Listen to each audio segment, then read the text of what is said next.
La lectura puede ser entendida como la experiencia social que contempla al lector, al texto como al contexto. Es un proceso cognitivo y comunicativo. La editorial de la Universidad Nacional de Misiones presenta su espacio de difusión y promoción acercándose a la comunidad universitaria y a toda la provincia.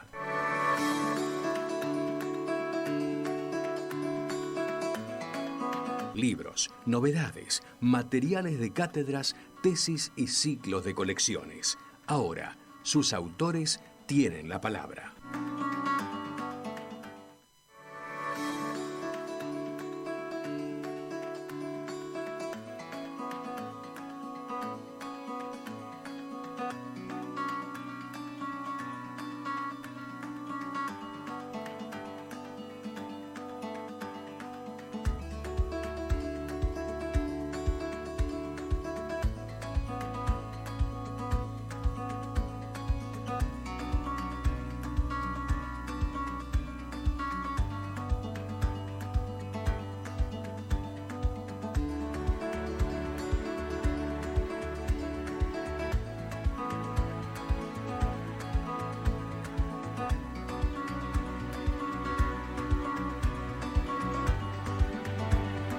Ámbito, el contexto. Y estamos acá acomodándonos con matecito en mano, recibiendo la visita de una persona muy importante para nosotros. Estamos acá, María Cristina también, porque bueno, se trata de un ex docente nuestro de la carrera de periodismo que en esta oportunidad viene a visitarnos para contar acerca de una de sus tantas obras. Se trata de Nicolás Capacho. Muy buenos días, ¿qué tal? Muy Bienvenido. buenos días, chicas, muy buenos días. Muy contento de estar acá con ustedes y tomar otra vez contacto con este ámbito de la universidad, que después que uno se jubila un poco se pierde un poco el vínculo cotidiano, ¿no? Uh-huh. Con la gente con la que ha trabajado tanto tiempo, y que ha estado conviviendo durante años, y de pronto, bueno, te sentís como aislado. Después todos estos contactos son muy gratificantes. Muy bien, muchas gracias, un placer tener acá la visita en una mañana muy fría en la ciudad de Posadas, con 3 grados de sensación térmica, pero aquí lo tenemos al profesor visitándonos, porque hoy vamos a estar hablando en el micro de la editorial universitaria acerca de la obra Misiones Mágica y Trágica, que viene a completar la serie de otros 2 libros también editados. Recordemos La mirada de los viajeros y La comida de los viajeros, que son compilados, cuya autoría es de Rolo Capacho y además Rosita Escalada Salvo. En otra oportunidad ya estuvimos hablando de La comida de los viajeros, pero hoy vamos a hablar de Misiones Mágica y Trágica, así que para retomar un poco lo que ha sido esta obra y este compilado, recordemos cómo ha surgido esta iniciativa con Rosita. Bueno, en realidad hace más de una década, ya por 2009, 2010 más o menos, y posiblemente, no recuerdo con exactitud, pero debemos haber tenido lecturas compartidas o lecturas comunes, y entonces en alguna charla surgió la idea de, digamos, hacer una selección de textos, que eso es la antología, ¿no es cierto? Es una selección, es decir, en la etimología de la palabra es recoger flores, elegir flores, ¿no? Y entonces que estuviesen encuadradas dentro de estos términos de mágico y trágico. Porque abundan, digamos, los textos, sobre todo elaborados a lo largo del siglo XX por cantidad de viajeros, de visitantes que venían, y algunos más antiguos también, de la época jesuítica. Bueno, así que nos remontamos a Álvar Núñez. Arrancamos con Álvar Núñez, Cabeza de Vaca, allá por 1541, cuando llega a las cataratas, ¿no es cierto?, que es el primer blanco que las describe, asombradísimo, pero no con una visión de turista, sino que las cataratas para él son un inconveniente en el viaje. Es decir, eso también hay que destacarlo, porque la mirada que van teniendo los distintos escritores sobre lo mágico y trágico de Misiones cambia de acuerdo a las épocas, ¿no es cierto? En este caso, allá de la época de la conquista, eso no era más que es decir, el turismo no existía. Uh-huh. Por lo tanto, era un inconveniente en el viaje. Uh-huh. No se le ocurrió a Álvar Núñez que algún día la gente iba a ir a admirar ese paisaje.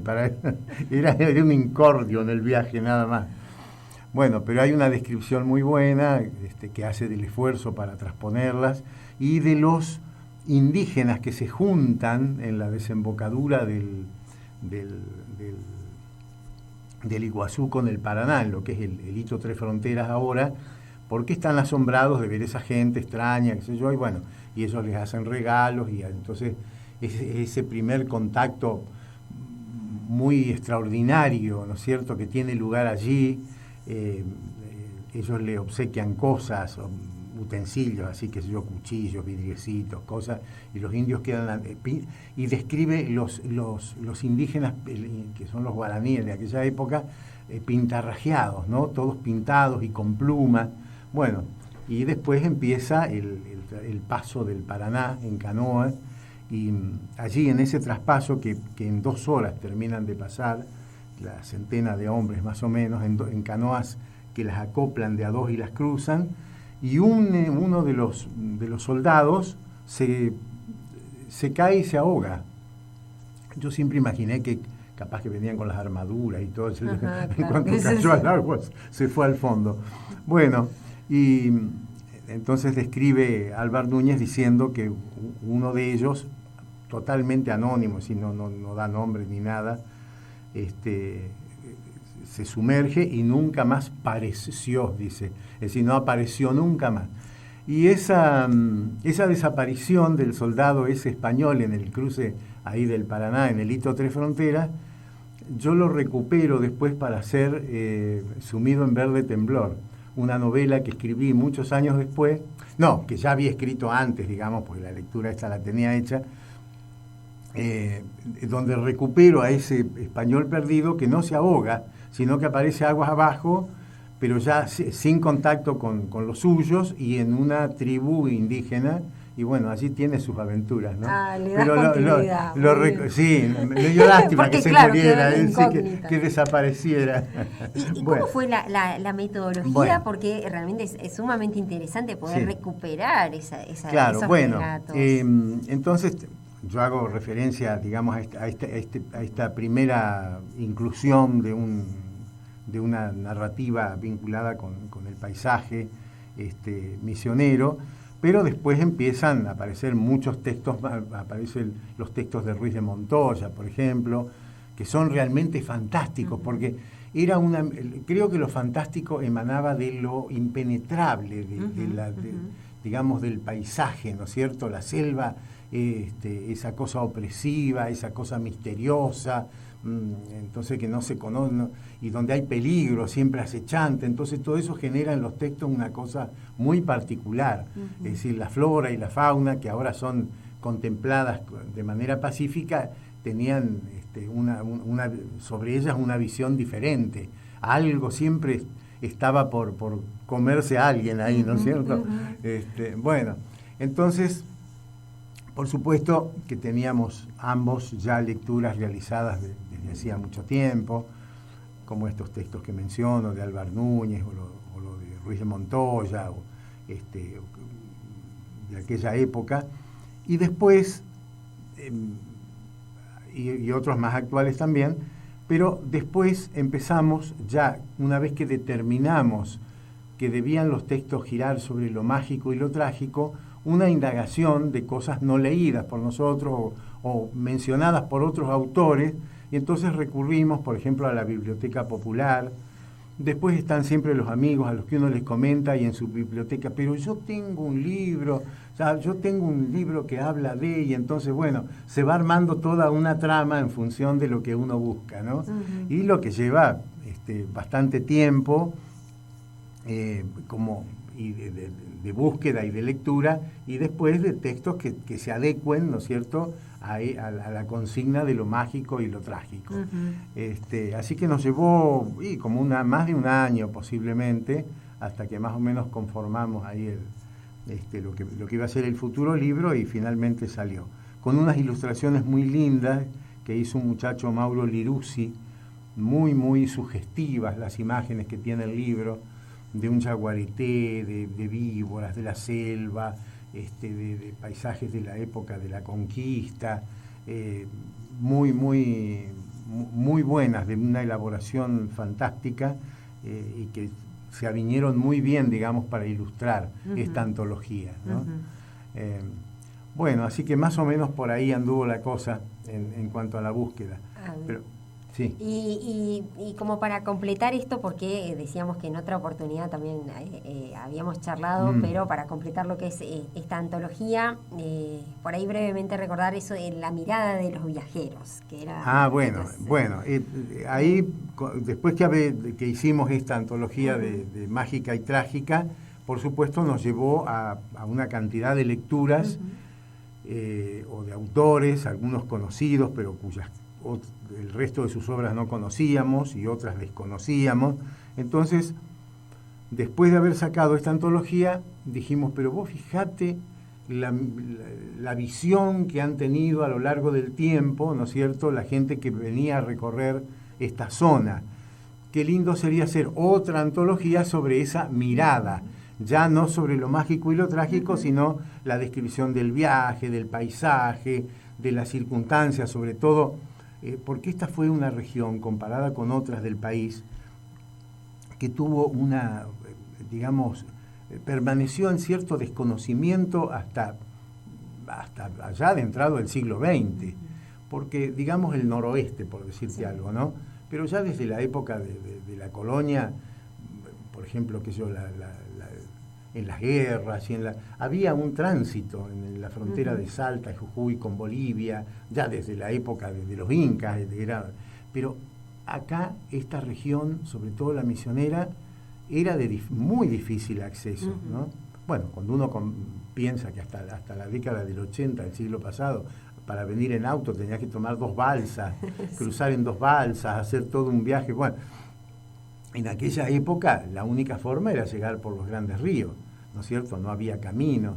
Vos imaginate, hasta la década del 80 para llegar a Cataratas era dificultoso llegar en auto. Estamos hablando de épocas muy cercanas. Así que en aquella época, bueno, de modo que todos los que se aventuraban a venir y que tuvimos la suerte de que escribieran sobre el viaje. Precisamente cómo fue el hallazgo de ese material, bueno, para poder recuperar. Porque mucho material, digamos, no se ha reeditado, entonces en algunas bibliotecas particulares existían esos textos y con conocidos, y mirá, me parece que fulano tiene tal libro, y entonces, bueno, es toda una búsqueda, ¿no? Habría que hacer un libro sobre la búsqueda de los libros. Sí. Y fuimos así descubriendo cosas, pero realmente interesantísimas. Y la mirada de los viajeros, como te decía, en diferentes épocas. Esa primera, que era el descubrimiento y los inconvenientes del viaje, después la gente, bueno, por ejemplo, que venían los primeros turistas que llegaban a las cataratas, los primeros turistas que se alojaban en los hoteles de posada a comienzos del siglo XX, y se asombraban, por ejemplo, de que no conocían la papa acá, no venía, porque la papa venía circunstancialmente de Santa Fe, pero venía un cargamento y se acababa, y después no era que había una circulación permanente de alimentos, ¿no? Entonces, pero descubrían la mandioca, claro, que allá no se conocía. Y bueno, es decir, esa mirada sobre las comidas, sobre las formas de hablar, sobre el comportamiento de la gente, es muy enriquecedor poder juntarlo y que el lector compare, ¿no? En las diferentes épocas. Y bueno, y después de esta antología que fue La Mirada, dijimos, pero vos fíjate en las cosas que hemos leído, los inconvenientes que tenía la gente cuando viajaba para comer. Porque una cosa que el viajero actual desconoce completamente. Vos vas a viajar, sabés que tenés el catering a bordo, te sirven algo, o qué sé yo, ya hubo una época en que el colectivo paraba en algún lugar para que uno comiera, pero en aquel entonces, cuando ibas a viajar, tenías que prever qué ibas a comer, ¿no es cierto? Y bueno, había de todo, desde los que tenían que salir con armas para acá, o cosas de pesca, porque vivían de la caza y de la pesca en el viaje, o llevar charque, o llevar animales vivos. Sí. Por ejemplo, hay un viaje de Bonpland que viene de Corrientes para acá, y él describe en el contingente que viene los peones que van ayudando en la caminata y las vacas que arrean porque son la comida. Es decir, sí. O sea, una cosa ahora resulta muy curioso eso, claro. ¿No? Interesante. Y ahí surgió otra antología que es la comida de los viajeros. Así que bueno. Un viaje en el tiempo para tener distintas miradas a la vez de lo que era misión. Rodolfo, te agradecemos muchísimo por compartir nuevamente, como siempre. El agradecido soy yo.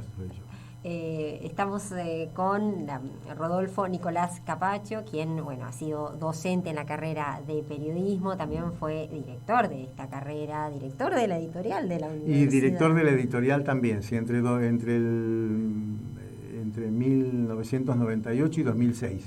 Bien. 8 años fui director de la editorial, que para mí fue una maravilla que me tocó en la vida, porque disfruté mucho esos años como director, ¿no?, de la editorial. Que este año está celebrando sus 30 años, sí, igual que nosotros. Tal cual este año, sí. Así que bueno. Un placer entonces. Igualmente. Y invitamos a todos a visitar la página de la editorial, allí está el catálogo disponible y recordamos la posibilidad que tienen la oportunidad de redescubrir esta obra Misiones Mágica y Trágica, cuya autoría corresponde a Rosita Escalada Salvo y Rodolfo Nicolás Capacho.